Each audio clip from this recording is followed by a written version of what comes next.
this unprecedented move, the governor has announced that he will use his executive authority to place VLTs, video slots, at 7 of Ohio's racetracks rather than taking the issue to the ballot to be decided by the Ohio voters. 4 times in the past 2 decades, Ohio voters have voted down with an overwhelming margin, the gambling expansion in Ohio. And by this executive authority, the governor is going to cheat the people of Ohio that they won't be able to weigh in on this at the ballot. We object to the expansion of gambling in Ohio. The governor, in his own words, has said that it is an insidious addiction that destroys families. We're asking the governor himself to go back to his own comments and his own opposition to gambling, and thereby to not support this current proposal of expansion of gambling. When you talk a lot of what the Christian your group does, Alliance does, is kind of based on what you call biblical principles. Talk about where does it say, does it say something in the Bible about gambling and evil and immoral? Or talk about that.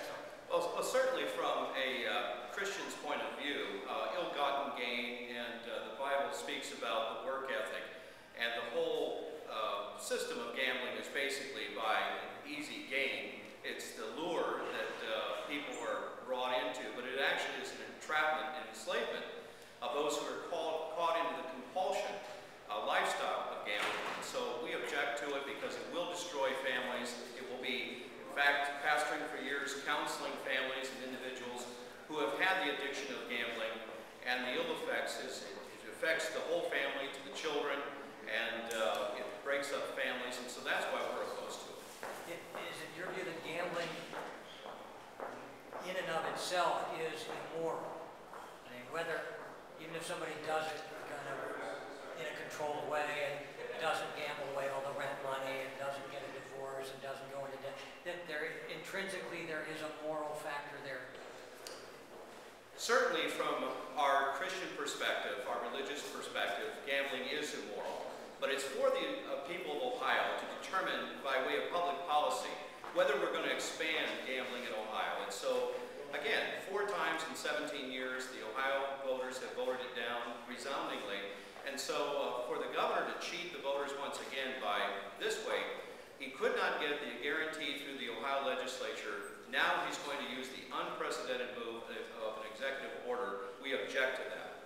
And that's why we're here today. And many family groups, religious groups, and social conservatives have delivered a letter today, jointly signed to the governor's office, informing him of that. We wanted to weigh into this before the Ohio legislature passes this budget in support of the governor's executive order. You prepared to go to court? There are those who are preparing to go to court in lawsuits. We will be helping and supporting what way we can at the Ohio Christian Alliance. But we don't want to wait and fall back on a lawsuit to whether that's going to stop this. We wanted to be here today. And again, this thing broke on Friday afternoon. The governor and the legislature was really just trying to sneak it in overnight, because here we are on Monday. Normally, session is held on Tuesday, Wednesday, and Thursday. Hurriedly, they're coming together to try to get this passed before Ohio voters and Ohio constituents can weigh in and begin to call their legislators to give them pause to think about this before they vote on it today. And that's why we've called this and convened this press conference today. Well, with all due respect, do you think this event today will be more effective in stopping it than a lawsuit?